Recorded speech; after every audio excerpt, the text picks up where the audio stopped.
Is it fair to assume that you are aware that when a student loan borrower is defrauded by a school, that there is a provision in law called the borrower defense? Yes, I am. Okay. It is a straightforward concept. A student should not be forced to repay loans to schools that lied to them. We know that millions of federal grants and loans go out the door while students are left. That opening sounds simple, right? A student gets misled, the loan should go away. On the surface, it feels obvious, but once you slow it down, things start getting complicated fast. This hearing turns into a clash between how people expect the system to work and how it actually works under the law. What looks like a clear moral issue quickly runs into legal limits, court rulings, and process, and that tension drives everything you're about to see. Watch what happens when the focus shifts to one specific school and a fine that suddenly disappears. With education that is not worthy.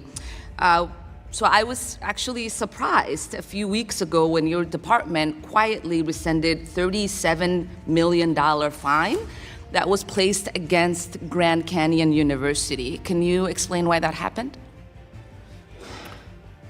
Let me think for a second. Let me review my notes on that because there were a couple of things I wanted to make sure I covered with you. We really found that the accusations against Grand Canyon, which is a faith-based organization, and we looked at all the facts of the case. I am familiar with the university. Really, my question is, how are those students going to be made whole if you are not allowing the university to pay the fines? What's the plan? I'm not sure that that's the right analysis of it. That moment you just watched is where this hearing really starts to slow down. Ilhan Omar frames the issue around a single question. If students were misled, why was the fine against Grand Canyon University pulled back? On its face, that sounds like a fair question. But the answer sits deeper than a simple decision by the Department of Education. What often gets lost here is that the fine did not disappear because someone changed their mind. It was tied to a court ruling. Regulators originally treated Grand Canyon University as a for-profit institution. Later, an appeals court ruled that the wrong legal standard was used when making that call. Once that happened, the fine could not legally stand under existing law. That ruling forced the department to reassess its position, whether officials liked the outcome or not. You can see how this creates frustration.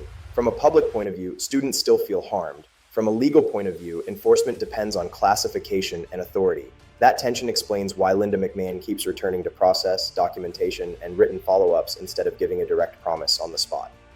Reporting on the court decision also sheds light on why the fine reversal became unavoidable rather than optional. This is where hearings often create confusion for viewers. The law moves through rulings, standards, and appeals. Public expectations move through fairness and urgency. When those two paths collide, frustration fills the space in between. You can also hear that frustration building in Omar's tone. The focus begins to drift away from the fine itself and toward broader responsibility. That shift matters, because once the legal argument stalls, the conversation turns toward blame, delay, and leadership. And that sets up the next part of the exchange. Watch how the discussion moves away from borrower relief and into a much bigger debate about backlogs, staffing, and accountability. Because we know that the president in whom you serve had a fraudulent university called Trump University, and he himself settled 3 lawsuits before becoming president. We know that there are roughly 1.4 million borrowers who have been approved for a borrower defense discharge and are still waiting for that process. How are you clearing out that backlog? In terms of the borrower defense funds? There are lists of that. I'll be happy to get back to you with those numbers. Okay. And while those students wait, can you give us a commitment that you are not going to collect that debt?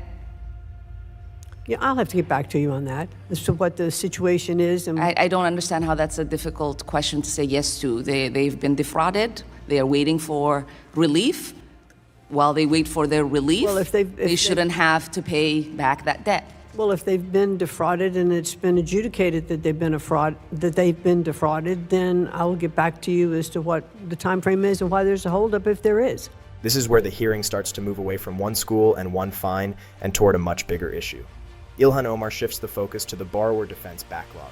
She points out that more than 1 million borrowers have already been approved for relief and are still waiting. That frustration is real. For people carrying student debt, waiting months or years feels endless. From Omar's perspective, approval should mean relief starts right away. That belief drives her push for a clear commitment to pause debt collection.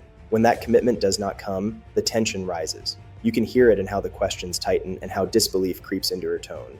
After the hearing, Omar summed up her position online. She wrote, "I questioned Department of Education Secretary Linda McMahon during Wednesday's Ed Workforce Dems Committee hearing on why her department cannot confirm that misled and defrauded borrowers will be reimbursed." That tweet captures how she wants this moment understood. It frames the exchange as a straightforward fight over helping borrowers. But what the hearing shows is something more complicated. Approval does not always mean final action. Borrower defense claims still move through verification, sequencing, and legal review. Court settlements and compliance rules shape when relief can actually be delivered. Linda McMahon's answers stay cautious for that reason. She refers to lists, processes, and follow-ups rather than promises. That approach can sound cold, yet it reflects how agencies protect themselves from legal challenges. A premature guarantee, especially on the record, can trigger lawsuits or force reversals later. This gap between expectation and procedure explains why both sides seem frustrated. Omar speaks from urgency. McMahon speaks from constraint. Each is operating inside a different system, and the hearing forces those systems to collide in real time. As this segment ends, the focus begins to drift again. The conversation shifts away from borrowers and toward how the department is staffed and whether it can handle its workload at all. That shift matters, because once the debate moves into staffing and civil rights enforcement, the tone changes sharply. Watch closely how the exchange escalates when those questions take center stage. Excuse me, there are cases that we're looking into, and again, we have not missed any of our statutory requirements in terms of OCR. We also have a task force. There is a backlog. There are a lot of There is a backlog There are a lot of because we kids in our schools that are waiting for relief. When you get rid of the people that are supposed to carry out those investigations, how are you to assure that those kids will not continue to be harmed? We are talking about so many situations in where kids are being discriminated against, and you got rid of the people that investigate those investigations so those kids can protect themselves from from discrimination. Well, we still have a very strong and capable staff in OCR. At the Then Department you of wouldn't have a Education. backlog if that was the No, case. There is a current backlog, and Well, I would excuse me. love for you to stop just saying words and to actually do the work that you are charged by statute, and I yield back. This final stretch of the hearing is where everything compresses into one argument. The discussion moves away from borrower defense and lands on staffing, enforcement, and civil rights oversight. Ilhan Omar frames the issue in simple terms. Fewer people in the office for civil rights means students face greater risk. In her view, backlog equals failure, and failure equals harm. That framing makes sense emotionally. Civil rights investigations exist to protect students, especially those facing discrimination.